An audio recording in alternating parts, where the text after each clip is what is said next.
Hello everyone, I Anita Nan today again with you some new speaking practice sentences. I hope you will enjoy this video also. Let's start.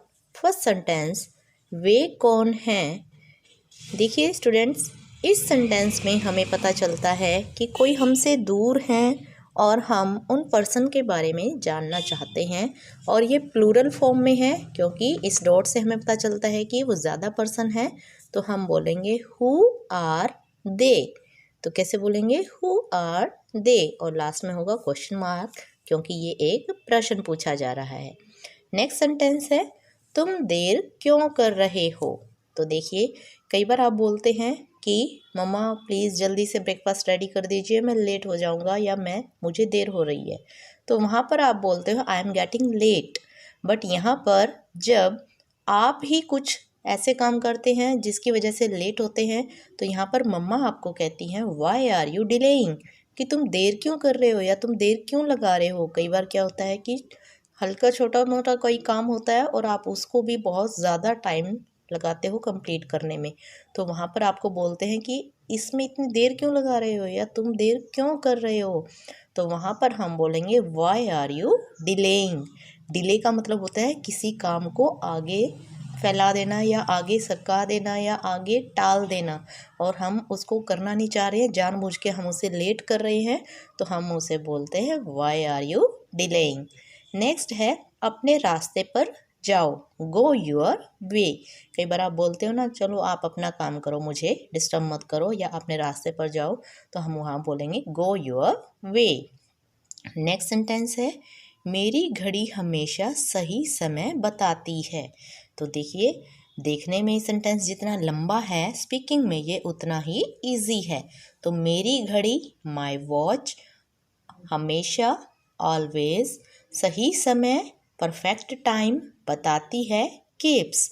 My watch always keeps perfect time. अब देखिए बताती है, कोई घड़ी जो है वो बोल के तो हमें बताती नहीं है, बट जब भी हम घड़ी में देखते हैं तो उसमें बिल्कुल एग्जैक्ट टाइम होता है। यहाँ पर उस सेंस में कीप्स को यूज़ किया गया है। तो my watch always keeps perfect time. ठीक है। फिर होता है मेरे रास्ते में मत आओ। कोई आपको काम में डिस्टर्ब कर रहा है या कोई जानबूझ के आपको परेशान कर रहा है, वहाँ पर आप बोलते हो कि मेरे रास्ते में मत आओ। तो don't get in my way. Don't get in my way. तो गेट इन का मतलब होता है जानबूझकर किसी चीज़ में पड़ना, या हम बोलेंगे मेरे रास्ते में मत आओ तो डोंट गेट इन माई वे। चलिए नेक्स्ट सेंटेंस देखते हैं। मैं पढ़ाई कर रही थी। मैं पढ़ाई कर रही थी। जैसे कई बार आपको पूछते हैं कि आप क्या कर रहे थे, तो आप बोलते हो मैं पढ़ाई कर रही थी। अब पढ़ाई में देखिए सभी सब्जेक्ट्स शामिल हो जाते हैं, हम इसको रीडिंग या राइटिंग ऐसा कुछ नहीं बोलेंगे, हम यहाँ पर यूज़ करेंगे studying. I was studying. Studying में क्या होता है कि आप सभी सब्जेक्ट्स शामिल हो जाते हैं, जब आप पढ़ने के मूड से बैठते हो तो उसी को हम बोलते हैं आई वॉज स्टडिंग। नेक्स्ट है दूर मत जाना। दूर मत जाना, यहाँ पर हम किसी काम को करने से यानी कि दूर जाने के लिए मना कर रहे हैं तो डो नॉट आ जाएगा। डो नॉट गो फार। फार का मतलब ही दूर होता है। ठीक है। तो दूर मतलब फार। मेरा एक सपना है।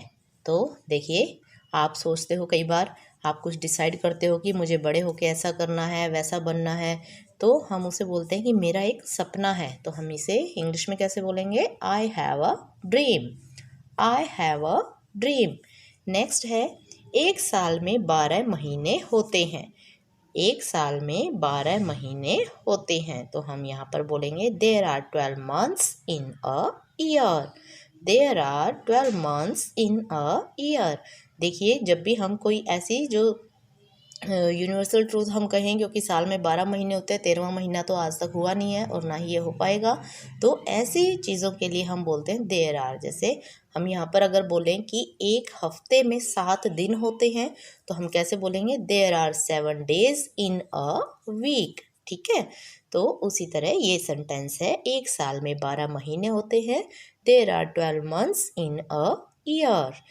एंड एट लास्ट जो आप सबको अप्लाई भी करना चाहिए कि मैं झूठ नहीं बोलता।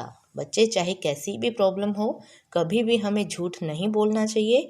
हमें अपने टीचर्स के साथ, पेरेंट्स के साथ किसी भी तरह की प्रॉब्लम या आप किसी भी समस्या में फंस जाते हैं तो वो आप अपने टीचर्स के साथ, अपने पेरेंट्स के साथ शेयर ज़रूर करें और कभी भी झूठ का सहारा ना लें, क्योंकि एक बात को छुपाने के लिए आपको बहुत सारे झूठ बोलने पड़ते हैं और जब वो झूठ पकड़ा जाता है तो कितनी शर्मिंदगी महसूस होती है वो आप लोग अच्छे से जानते हैं। तो आज से ही आप लोग प्रण कीजिए, प्लेज लीजिए कि मैं झूठ नहीं बोलूँगा और इसी सेंटेंस के लिए है मैं झूठ नहीं बोलता। I do not lie. I do not lie. So dear student, I hope you will revise all these sentences again and use in your daily life. So once again, don't forget like and subscribe the channel, share the video.